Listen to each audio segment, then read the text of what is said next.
My name is Peter Ventura. I'm an attorney in Worcester, Massachusetts. I'm a personal injury attorney at this point in time. It's sort of a specialty or a focused practice. Originally, I was an assistant district attorney going back to 1982 to 1985. After a few years as a prosecutor in Worcester, I opened up my own practice, focusing mostly on civil work.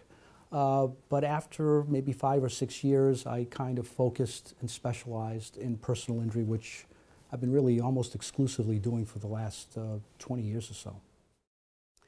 Well, litigation is exciting. There's an energy to it. There's a dynamic to it. It's a little different from other kinds of work. You know, when you're in law school, you read appellate cases, and it's very brainy, it's very cerebral, and you're reading the law that appellate judges have written over, you know, perhaps centuries. Trial work, it has its own dynamics, it has its own energy. It is adversarial, it is confrontational, but it involves people, laypersons, expert witnesses. It involves the whole process of questioning witnesses to tell a story. It involves applying various different fact patterns to principles of law. It involves closing arguments where you as the lawyer get to talk about your theory of the case, your ideas. So there's an element of theater to it as well, which for a person who has that kind of personality, it can be challenging and rewarding. The process of storytelling, I think you have to begin and go back to the opening statement, because the opening statement is a little bit of a foundation. It's, as us lawyers are commonly referred to using, we say it's a preview of coming attractions. So that opening statement provides the jury with a flavor for the case, the broad outline of what's going to happen. I think having that opening statement in mind, in which you tell that story in general terms, expressing general themes, then that creates the foundation for sort of building the house.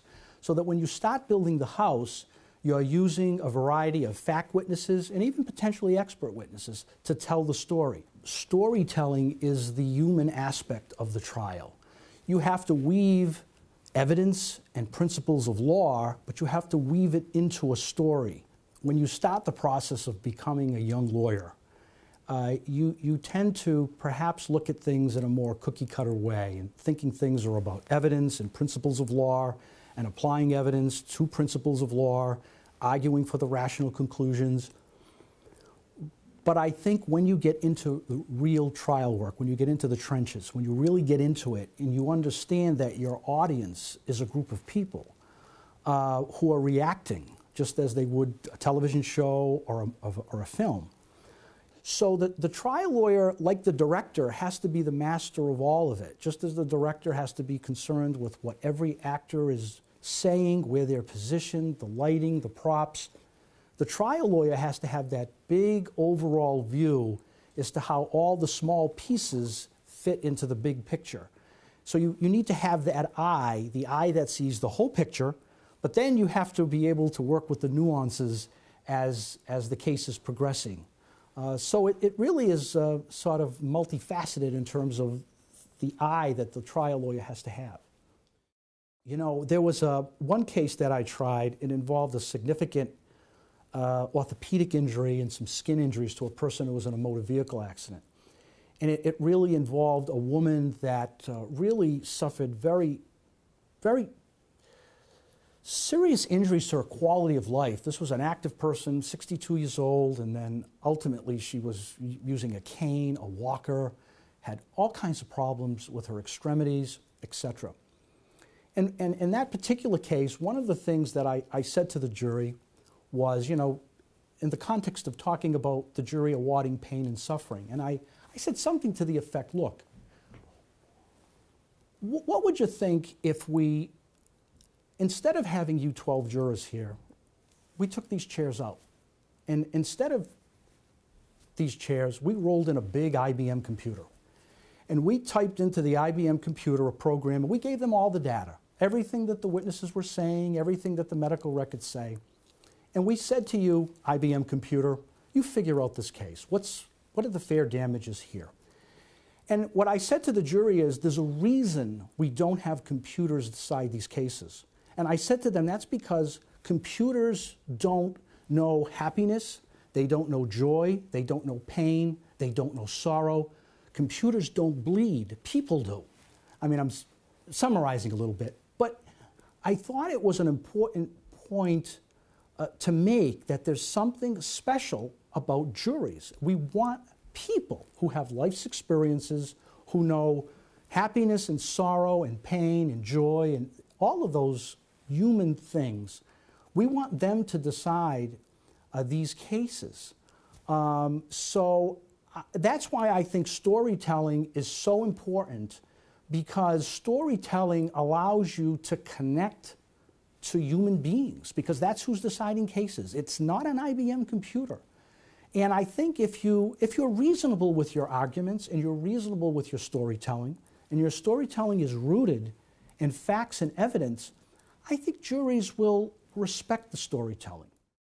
The question of the appropriate use of experts is very important to every trial, especially personal injury cases, especially cases where you're involving with serious injuries, where sometimes fact patterns are complicated and not easy to understand, where sometimes even injuries and damages are not so easy to understand. So a lawyer always has to have a thought process which is oriented to expert witnesses. And especially if you're a young lawyer, the first question you ever ask yourself is there anything in this case where I have to have an expert? Is there any kind of issue where a court could rule that the issues involved are beyond the experiences of ordinary lay people, so that I must have an expert witness? So that's the first thing the young lawyer has to think of.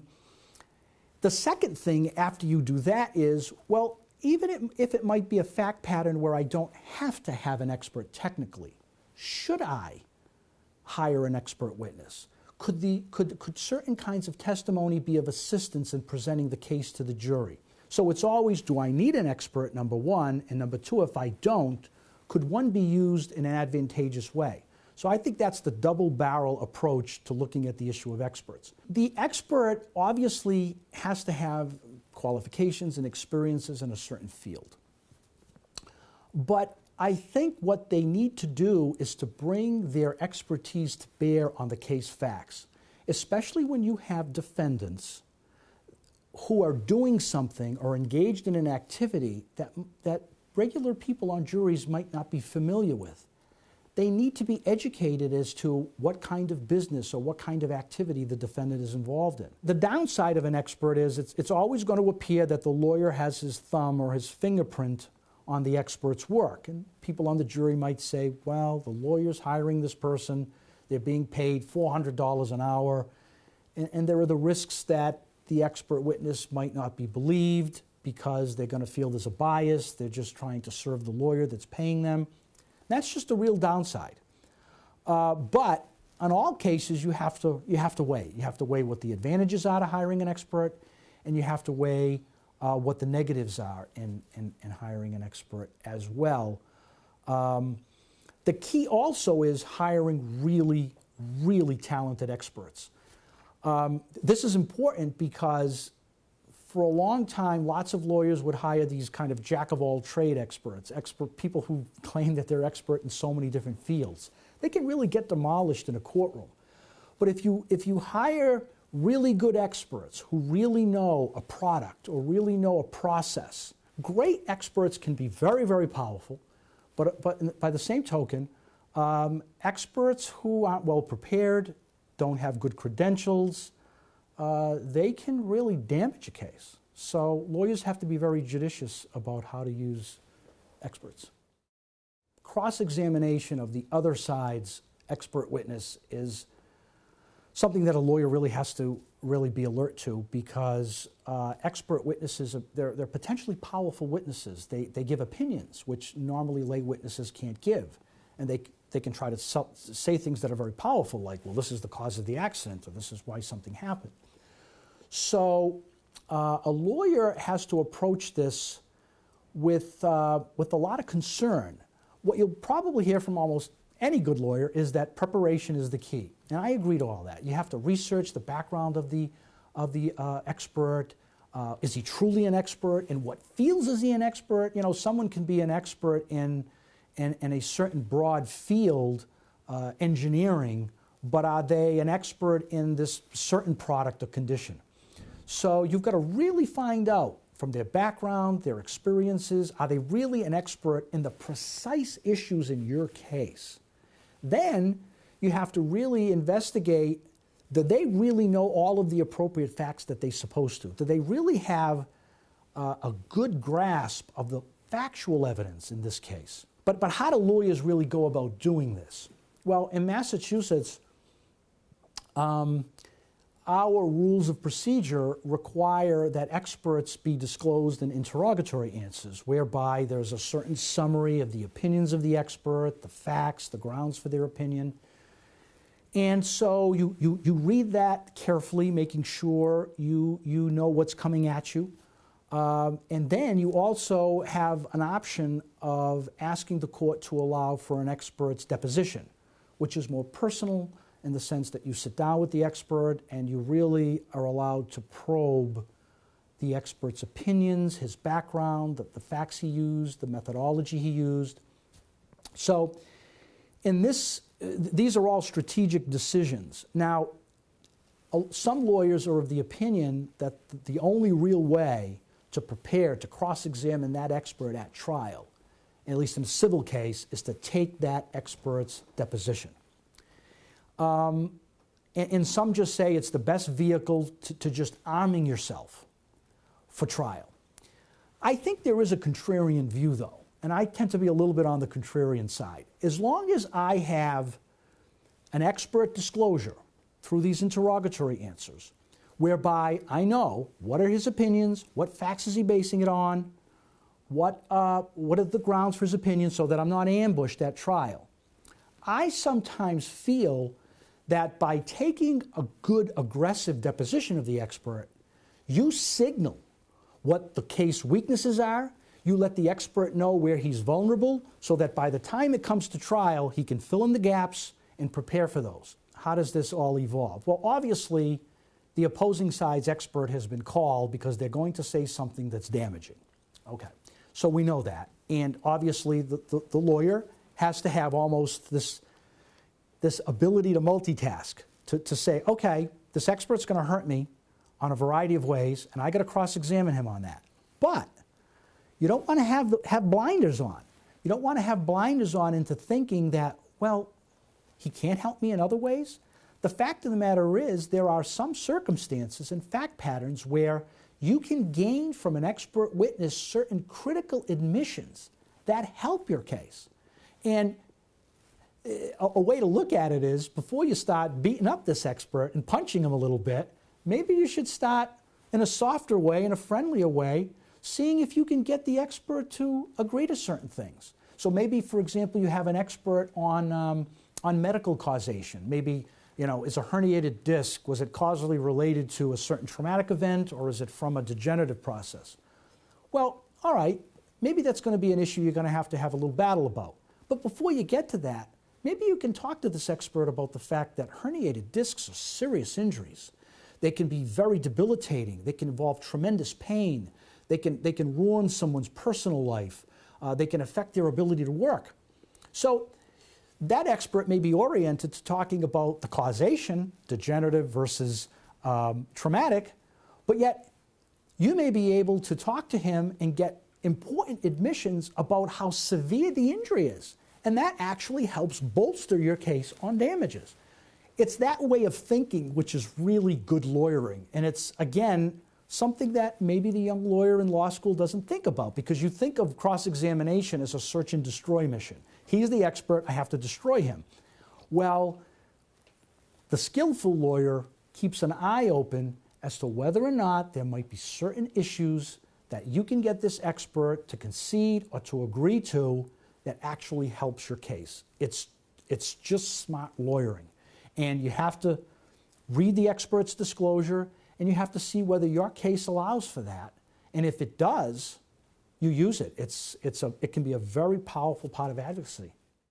The use of evidence, especially visual evidence, is a very important consideration to keep in mind in terms of just trying to almost proactively rebutting jurors that may have certain biases against plaintiffs. One of the things that I think is the most important thing that one can do if you have a serious injury, take it a serious orthopedic injury, a neurological injury, that's the kind of expert that I'd like to bring into the courtroom. It might be a treating doctor. It might not always be a treating doctor. It could be a non-treating expert as well. But if you have a serious injury, you have a traumatic brain injury, you have a severe fracture, you have a spinal injury. You know, the saying, a picture is worth 1,000 words, it's been used so many times, but it's true.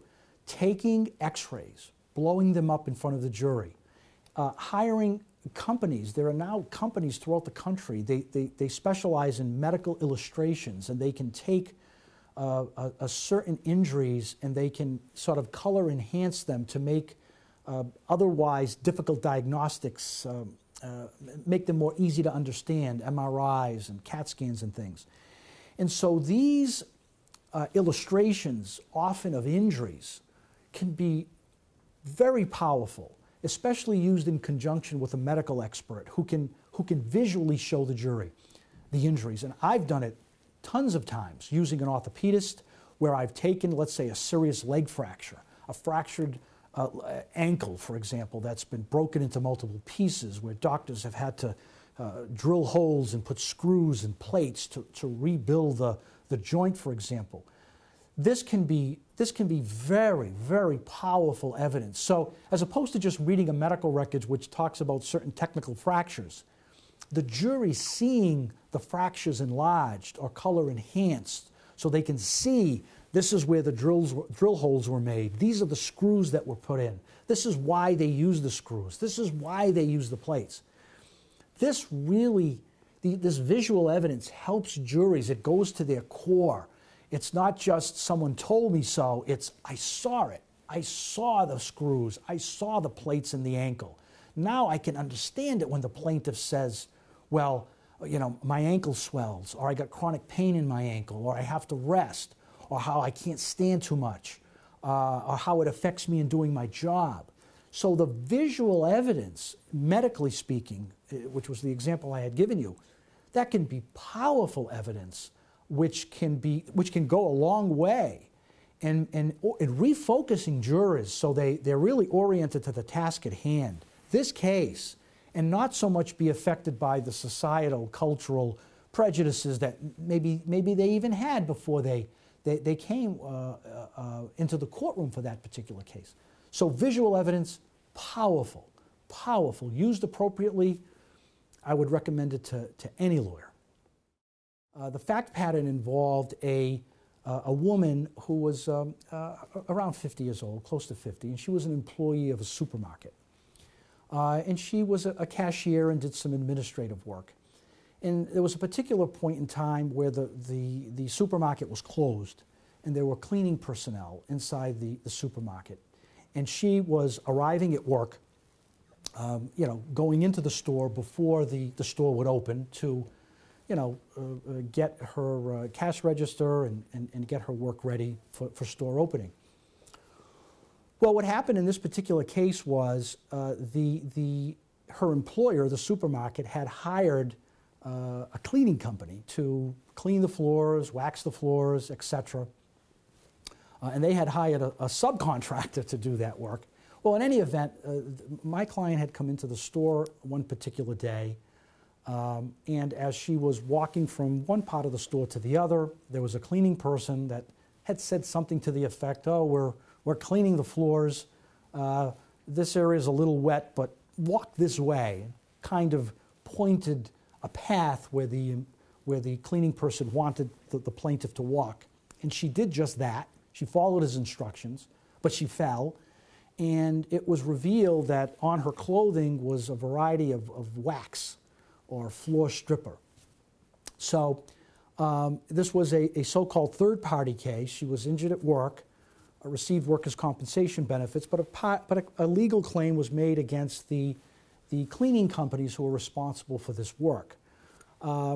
It was an interesting case in the sense that it involved liability issues of a person falling down.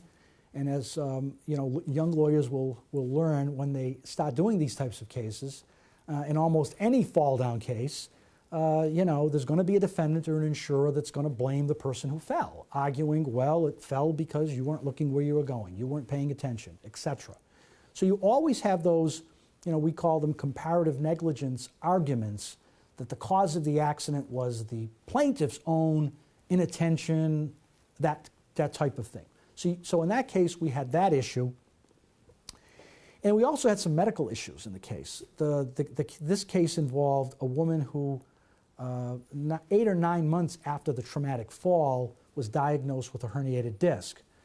Well, because after falling, she got up, was a little sore, continued to work that day, and only went to her primary care doctor a day or two later, and over the next 8 or 9 months, never lost any time from work.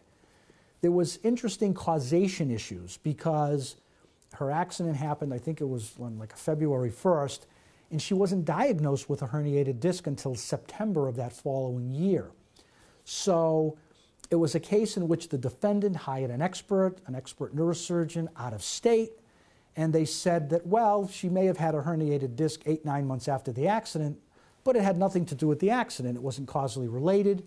She had some aging, some degeneration of the spine, and it was her aging, degeneration of the spine that was the cause of this serious herniated disc. And so it was a case that was vigorously fought over the issue of medical causation. Fortunately, we had a treating surgeon at the UMass Medical Center that was willing to be an expert witness for the plaintiff. So it had some interesting issues, but it did end up producing a pretty good settlement considering those issues. Every fall-down case, no matter what shape or size, is always a problem for a plaintiff. You know, especially in fall-down cases where maybe other people have been walking about the same area where the plaintiff was, and the issue is always, well, why did the plaintiff fall and not someone else? So juries, in my experience, have been very receptive to defendants' claims that falls are the person's fault and not a condition or something else. So a fall-down case in and of itself, to me, is inherently high-risky, because you just have that risk that the jury's going to say, you know, it was probably the plaintiff who wasn't paying attention, and that's why the person fell. So those cases are kind of dynamite. They're just high-risk cases, number one. And then in that particular case that I had mentioned, you have the obstacle of the medical evidence. You know, the cases that are better to present in front of juries are cases where the injuries are more objectively causally related to the accident. You have somebody who falls from a ladder and breaks a bone and goes to the hospital, there's no issue. You fell from a ladder, you went to the hospital, you got a broken bone. You're in a car accident, your elbow hurts, they bring you to the hospital, they x-ray it, you break your bone. Cases involving herniated disc, which that case was about, a herniated disc, by its very nature, is not necessarily the product of a traumatic event. It could be, but is it necessarily? It can also come from a degenerative or aging process. Anytime you have a personal injury case where you have an alleged injury that could be derived from trauma or could be derived from an aging or degenerative process, you're always going to face an insurer or a defendant who's going to get an expert, who's going to play that card. And you always have to be mindful of the fact that you're always going to have a jury that might buy into that defense argument that this is an aging condition and it wasn't due to trauma, that it was simply due to a person getting older. So it's another subject area where lawyers have to be careful. There's high risk involved. And these are the kinds of cases where lawyers and their clients, the clients especially, need to think about whether a compromise on value is appropriate because of the risks.